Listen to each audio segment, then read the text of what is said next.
Hello दोस्तों, मेरे YouTube channel पर आपका स्वागत है। तो चलिए कहानी शुरू करते हैं। कहानी अच्छी लगे तो प्लीज़ चैनल को लाइक कमेंट शेयर जरूर कीजिएगा। दोपहर का वक्त था। मृत्युंजय बाकी लोग निधि जी का अंतिम संस्कार करके आ चुके थे और बाकी जो उनके दुख में शामिल होने के लिए आदमी आए थे उन्हें मृत्युंजय ने धन्यवाद कहकर विदाई दे दी थी। अमृत और वैशाली भी आ चुके थे। वैशाली बिल्कुल शांत सी महक के साथ बैठी हुई थी जो कि लिविंग रूम में आ चुकी थी। अमृत मृत्युंजय के पास आकर बोला, इन्वेस्टिगेशन में क्या पता चला है? मृत्युंजय अपना सिर नहीं में हिलाते हुए बोला, कुछ भी नहीं।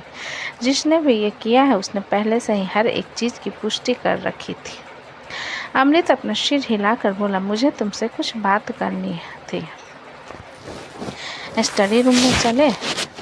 अमृत की बात पर मृत्युंजय अपना सिर हिलाकर एक नज़र महक को देख स्टडी रूम की तरफ चला जाता है। उसके साथ में शोभित भी चला जाता है। अमृत स्टडी रूम में आने के बाद मृत्युंजय की तरफ देखते हुए बोला, मुझे 2 लोगों पर शक है, शैलेंद्र अवस्थी, इंद्र मित्तल। मृत्युंजय अपना सिर हिलाते हुए बोला, मुझे भी, लेकिन सबूत न होने के कारण उनका कुछ नहीं बिगाड़ सकते। वहाँ पर खड़ा शोभित मृत्युंजय की बात सुनकर बोला, हम लोगों को किसी को मारने के लिए नहीं चाहिए।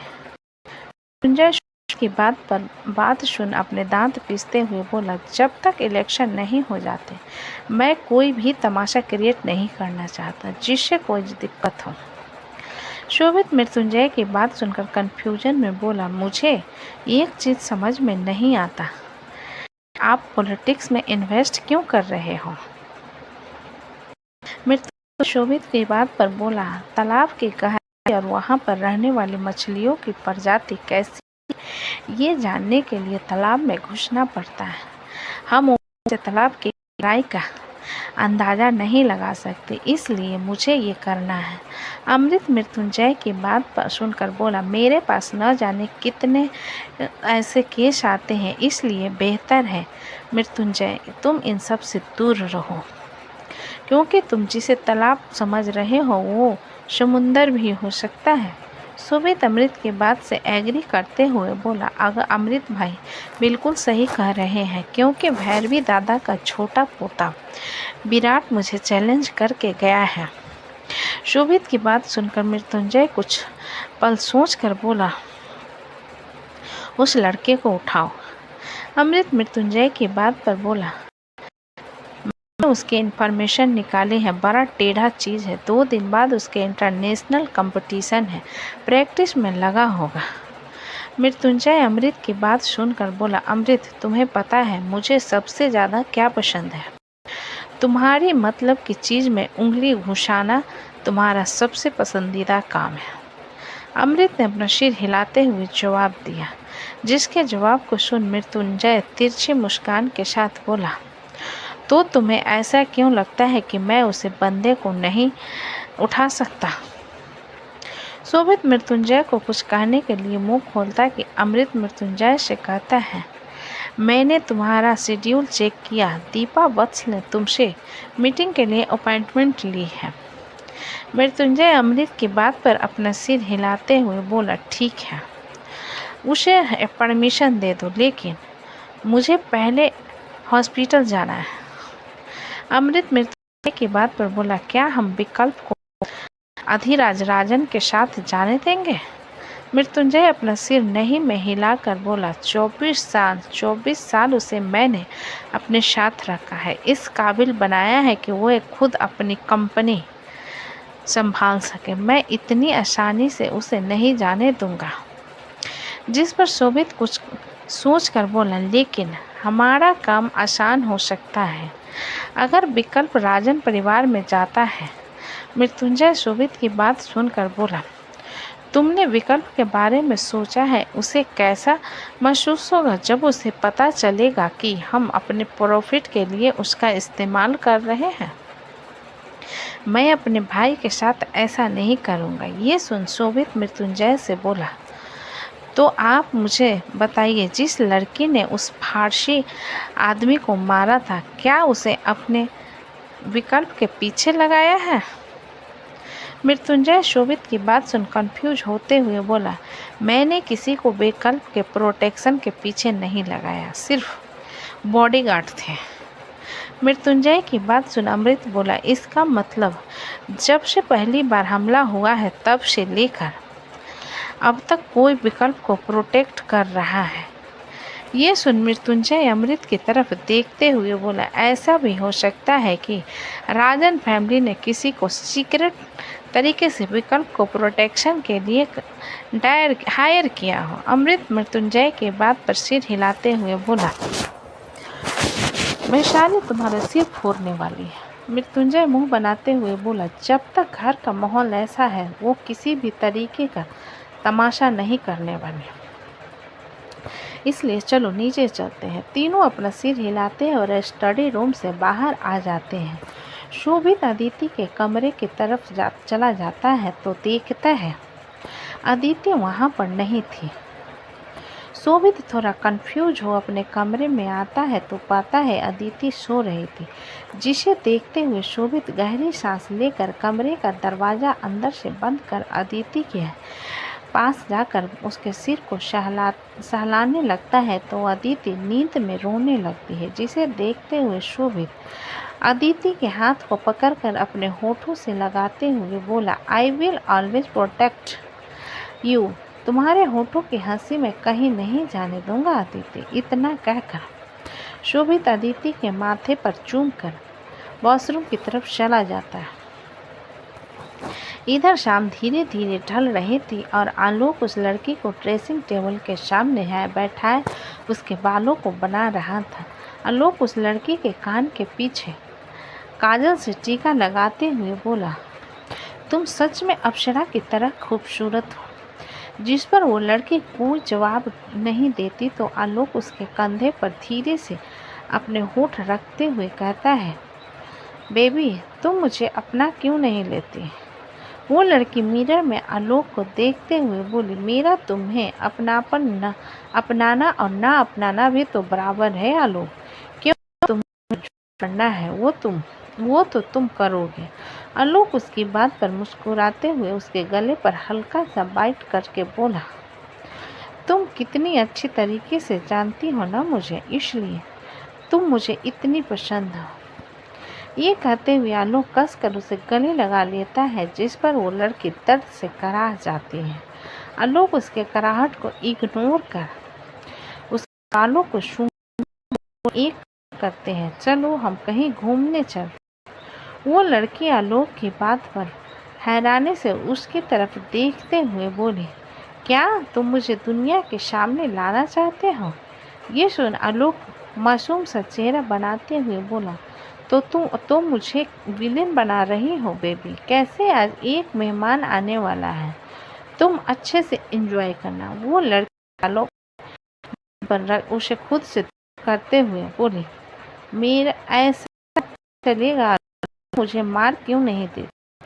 आलोक उसके कपड़े को कसते हुए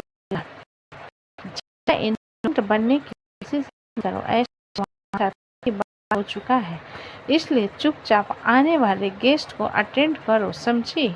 अगर तुमने उसे नाखुश किया तो तुम्हें बिल्कुल खुशी नहीं मिलेगी।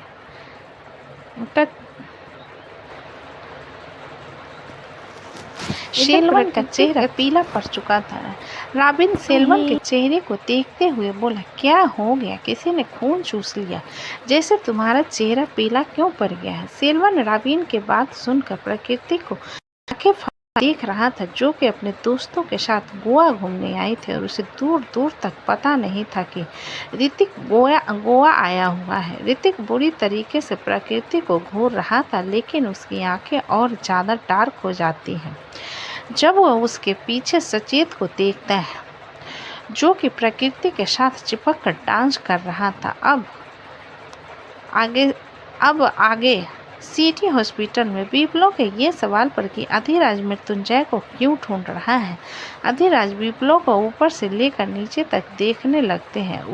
उनके इस तरीके से देखने पर विप्लव खुद को छुपाने की कोशिश करते हुए बोला, मैं किसी और को पसंद करता हूँ।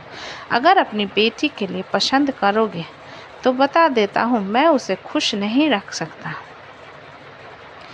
विप्लो के सेल्फ कॉन्फिडेंस के बात को देखते हुए डेविड की आंखें बड़ी हो जाती और विप्लो के सिर पर मारते हुए कहता है, शक्ल देखिए अपनी आईने में।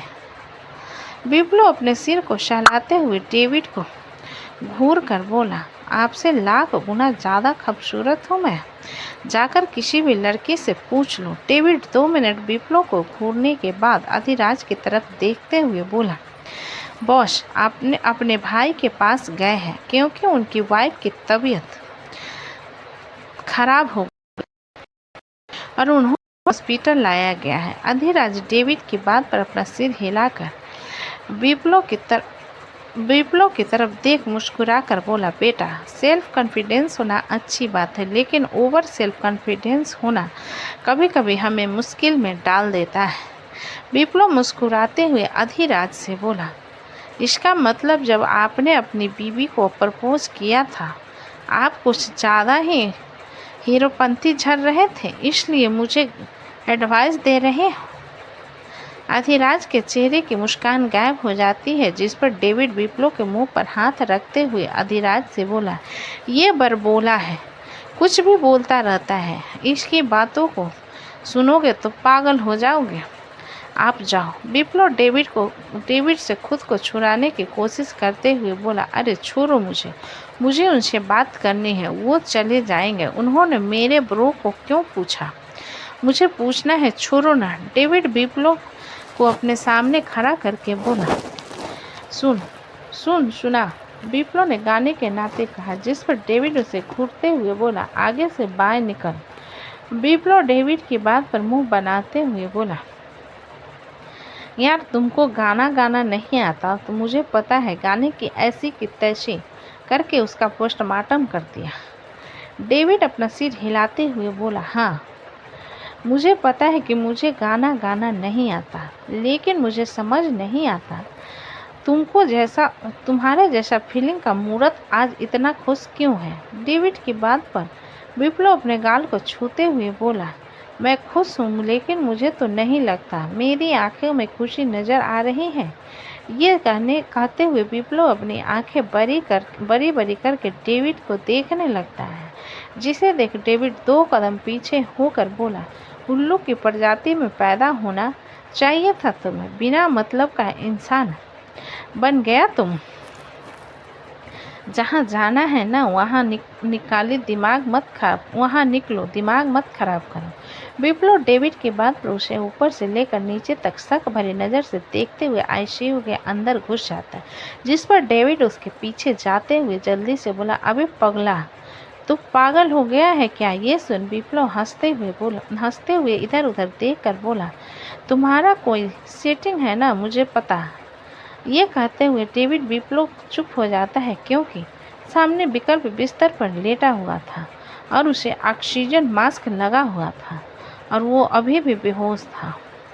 विप्लो के हाथ से काफ़ी छूटकर नीचे गिर जाती है, जिस पर विप्लो 2 कदम पीछे हो जाता है और फिर से विप्लो की तरफ देखने लगता है। उसकी आंखें विकल्प की तरफ देख सकता है, उसकी आंखों में नमी तैर गई थी। डेविड विप्लो के रिएक्शन पर खुद के सिर पर हाथ रखते हुए खुद से बोला, यार अब क्या करूं मैं, इस लड़के का इसे संभालना मुश्किल हो जाता है। इतना सोचते हुए डेविड एक गहरी सांस लेकर विप्लो के पास आकर उसे पकड़ते हुए बोला, चलो यहाँ से।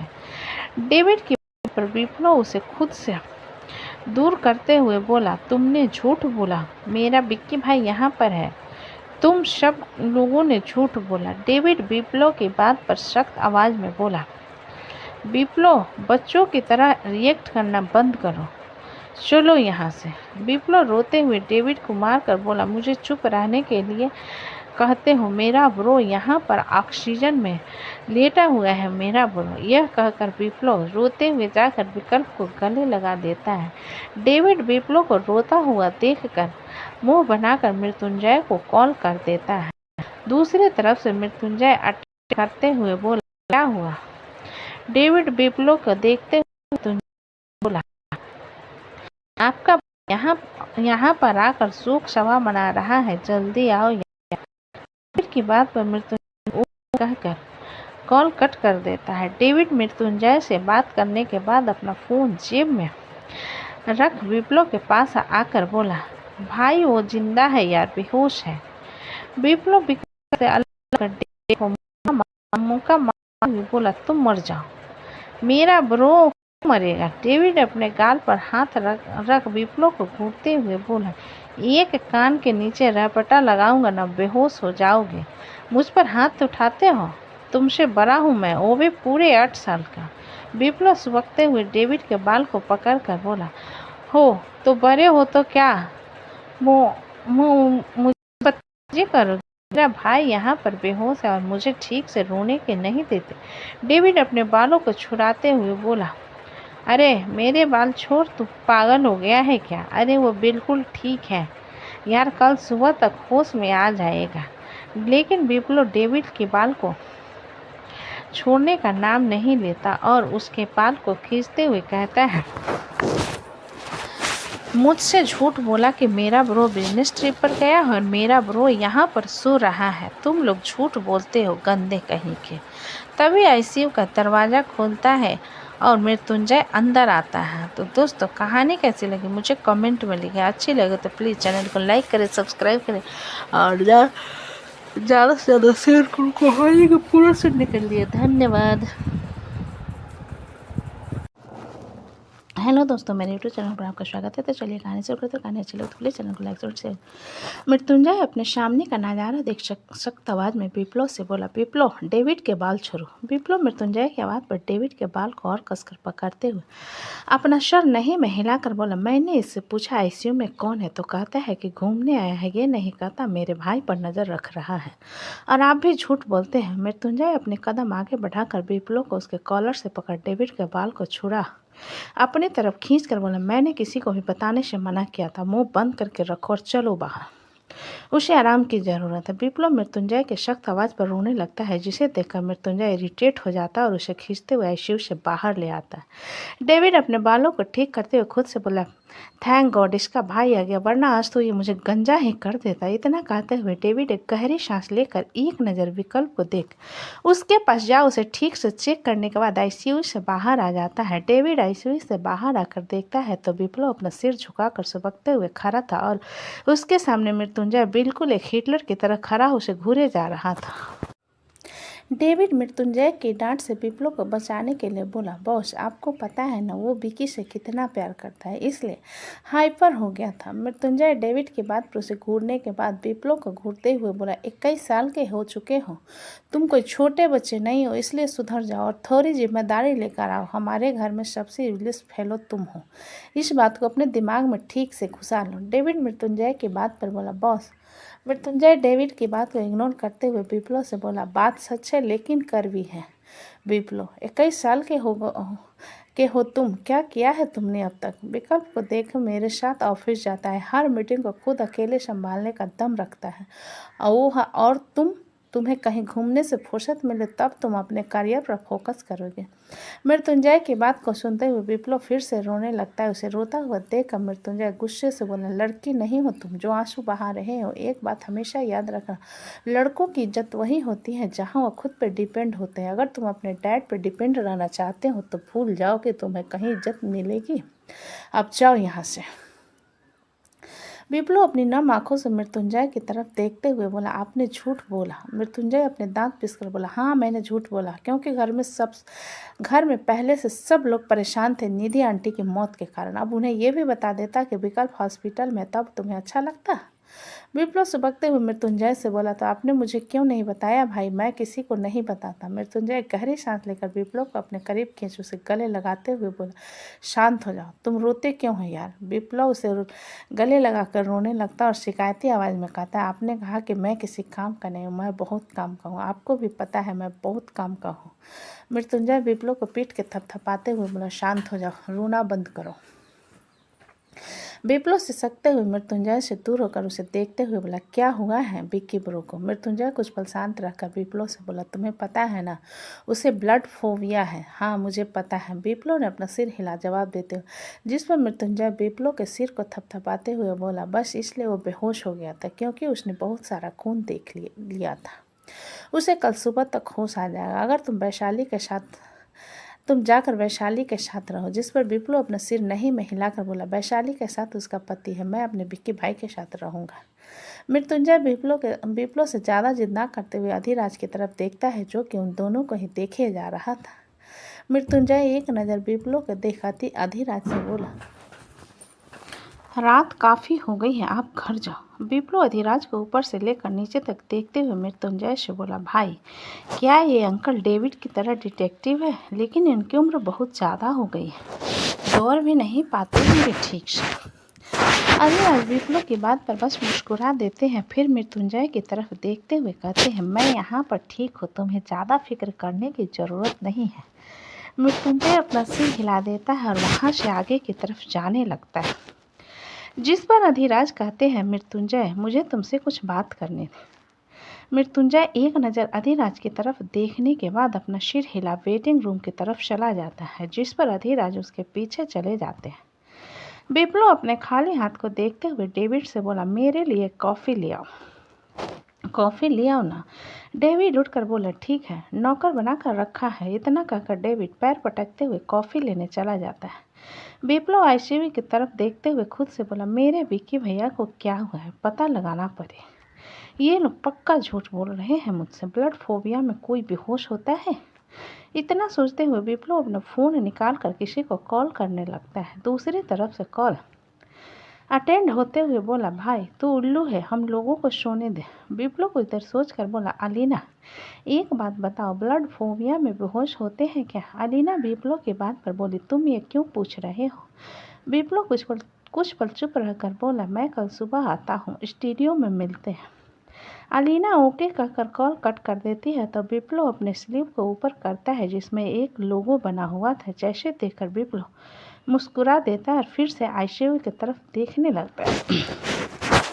इधर वैशाली को ड्रिप चढ़ी हुई थी और वो सो गई थी। अमृत डॉक्टर के केबिन में बैठा हुआ था। डॉक्टर रिपोर्ट लाकर अमृत के सामने रखते हुए बोली, मैं आपसे बस इतना कहना चाहूँगी कि उन्हें किसी भी तरीके का स्ट्रेस मत दीजिए, वरना ऑपरेशन होने के फुल चांस है। डॉक्टर की बात पर अमृत अपना सिर हिलाते हुए बोला, डोंट वरी डॉक्टर, ऐसा कुछ नहीं होगा। डॉक्टर कुछ दवाई अमृत की तरफ बढ़ाकर बोले, इसमें सारी दवाई जो मैंने चेंज की है वो लिखा हुआ है, और आप उनकी ड्रिप खत्म होने के बाद आप उन्हें घर लेकर जा सकते हैं। उनका स्पेशल ख्याल रखिए, वो मेंटली रूप से काफ़ी स्ट्रेस में है, जिसका असर उनके बच्चे पर हो रहा है। अमृत कुछ पल शांत रहकर बोला, डॉक्टर मेरी वाइफ को तो कोई खतरा नहीं है ना? डॉक्टर अमृत की बात पर बोले, सेकेंड अल्ट्रासाउंड के बाद सारे रिपोर्ट क्लियर हो जाएंगे और फिलहाल के लिए आपकी वाइफ को कोई दिक्कत नहीं है, बस उन्हें किसी भी तरीके के मेंटली प्रॉब्लम से दूर रखें। अमृत अपना सिर हिलाकर केबिन से बाहर चला जाता है और नॉर्मल वार्ड में जाता है तो देखता है वैशाली सो चुकी थी।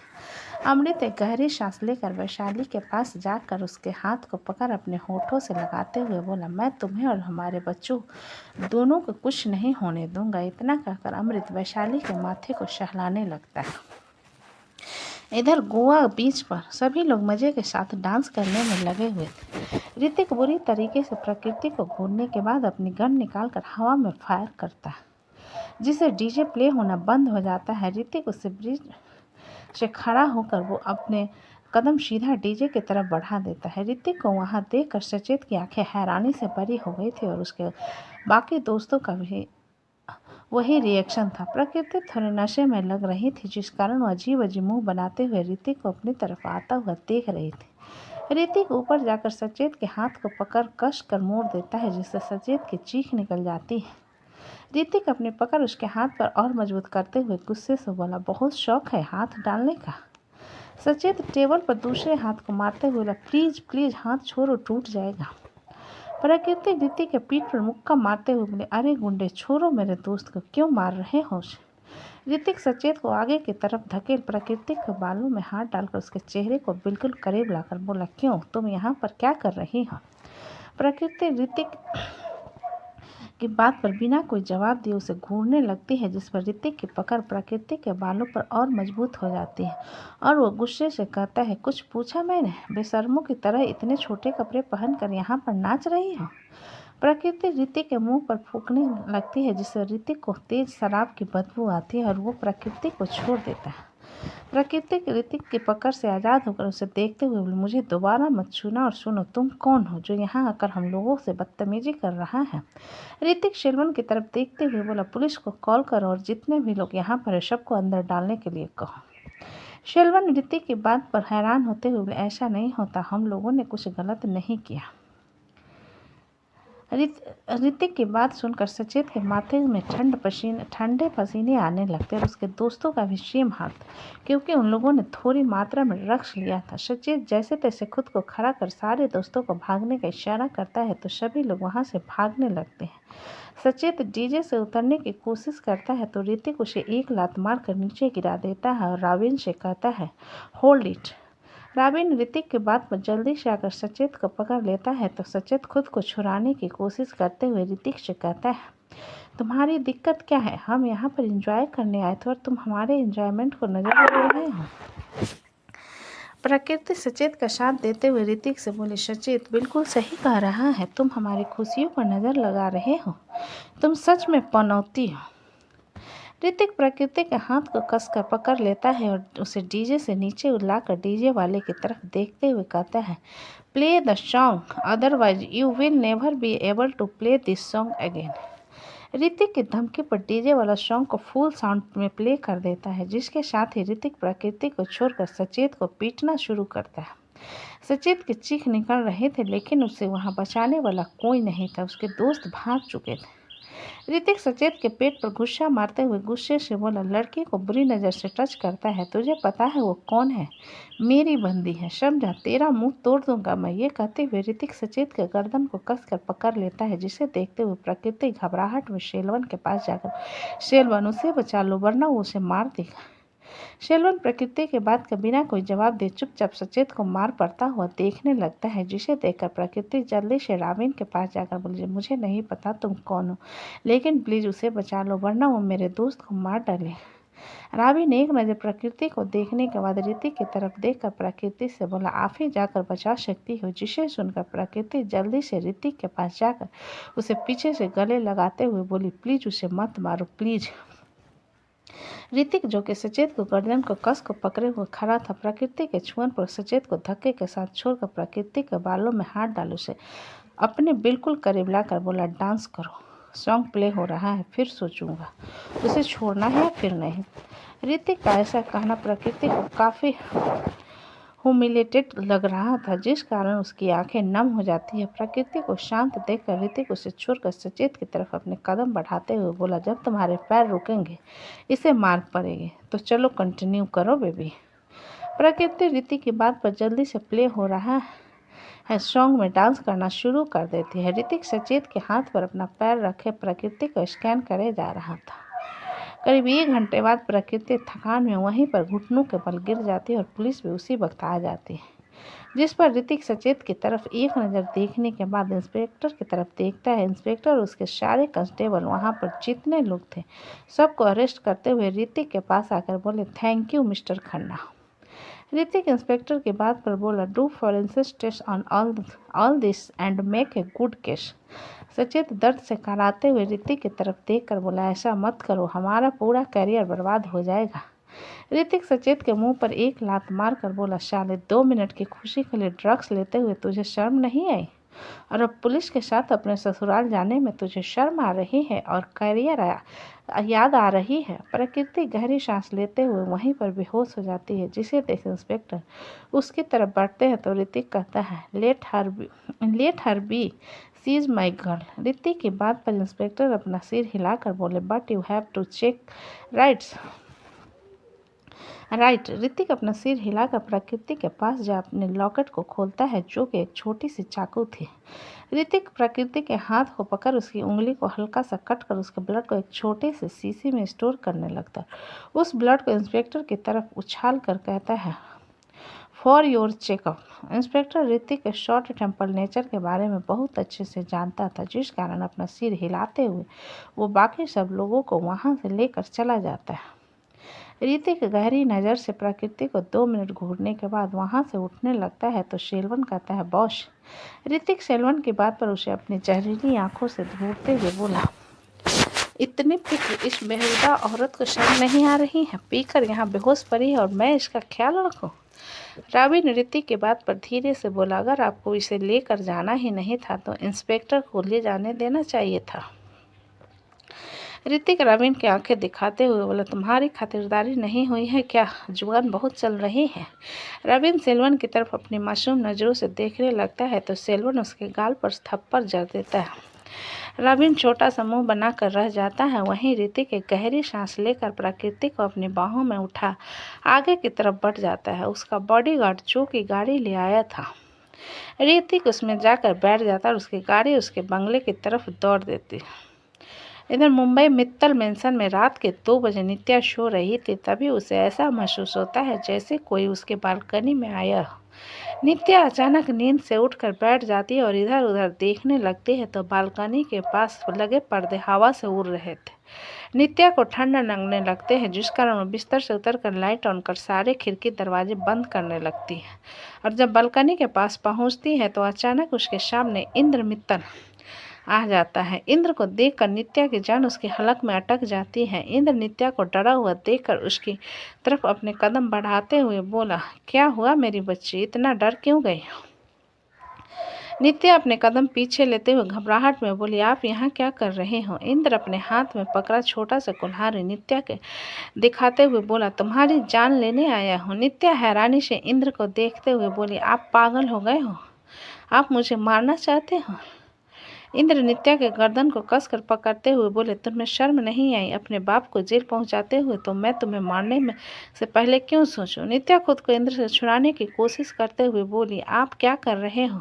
आप पागल हो गए हो क्या? फिर जोर जोर से चिल्लाते हुए, कोई है, बचाओ मुझे। इंद्र उस कुल्हाड़ी से नित्या के सिर को जोर से मारकर बोला, तुम मर जाओ। अचानक नित्या की नींद टूटती है और जोर जोर से चिल्लाने लगती है। कशिश और मीरा भागते हुए उसके कमरे में आते हैं। मीरा जल्दी से लाइट ऑन कर दी नित्या के गाल को थपथपाते हुए बोली, नित्या आंखें खोलो। नित्या जो नींद में चिल्लाई जा रही थी, मीरा के थपथपाने पर जल्दी से उसकी नींद खुल जाती है और वो मीरा को कसकर गले लगा रोते हुए कहती है, भाभी, डैड मुझे मारना चाहते हैं। कशिश गिलास में पानी डालकर मीरा की तरफ बढ़ाते हुए नित्या के सिर को सहलाकर बोला, नित्या, तुमने बस बुरा सपना देखा है। यहाँ पर कोई नहीं है और सिक्योरिटी बहुत टाइट है, यहाँ पर कोई नहीं आ सकता। कशिश की बात सुनकर नित्या इधर उधर देखने लगती है तो हर तरफ का दरवाज़ा बंद था। मीरा नित्या को पानी पिलाते हुए बोली, आपको बुरा सपना आया है। नित्या धीरे धीरे पानी पीती है और खुद को शांत करने लगती है।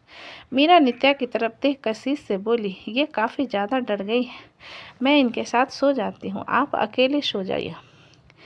कशिश मीरा की बात सुन अपना सिर हिला देता है और नित्या के सिर को थपथपाते हुए कहता है, बुरा सपना था, ज़्यादा मत सोचो इस बारे में। नित्या कशिश की बात पर अपना सिर हिला देती है और तो कशिश कमरे से बाहर चला जाता है। कशिश के जाने के बाद मीरा कमरा का दरवाज़ा अंदर से बंद कर नित्या के पास आकर बोली, चलिए सो जाइए। नित्या अपनी आंखों में नमी लिए मीरा की तरफ देखते हुए बोली, उन्होंने कहा कि वो मुझे मार डालेंगे। मीरा नित्या के बगल में बैठते उसके सिर को थपथपा कर बोली, आप ज़्यादा सोच रही हो, ऐसा कुछ नहीं होता और बुरे सपने आँख खोलते ही ख़त्म हो जाते हैं। जिस पर नित्या अपना सिर हिला देती है तो मीरा लाइट ऑफ कर नित्या के सिर को सहलाने लगती है। वहीं बालकनी के पास खड़ा इंद्र मित्तल नित्या की घबराहट को देख तिरछी मुस्कान के साथ वहां से चला जाता है। तो दोस्तों, कहानी कैसी लगी मुझे कमेंट में लिखें। अच्छी लगे तो प्लीज़ चैनल को लाइक करें, सब्सक्राइब करें और ज़्यादा से ज़्यादा शेयर करें। कहानी को पूरा सुनने के लिए धन्यवाद।